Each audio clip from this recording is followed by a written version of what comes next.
everyone. Welcome back to Date That Matters. Today's episode is all about World Vegan Day, celebrated every year on 1st November.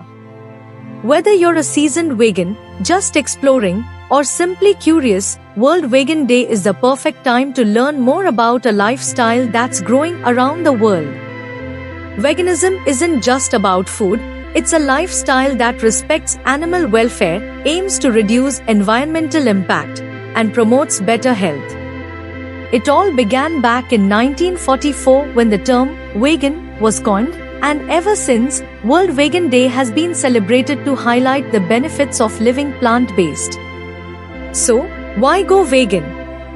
For starters, plant-based diets can reduce carbon footprints, protect biodiversity, and even use fewer resources than traditional animal farming. Plus, going vegan is a great way to support animal welfare by reducing demand for animal products. And let's not forget the food. There are tons of delicious vegan dishes out there that are easy to make and packed with flavor. Whether it's a creamy coconut curry or a fresh smoothie bowl, there's something for everyone.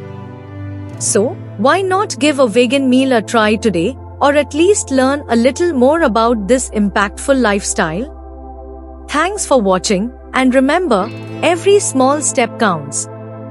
Happy World Vegan Day, everyone!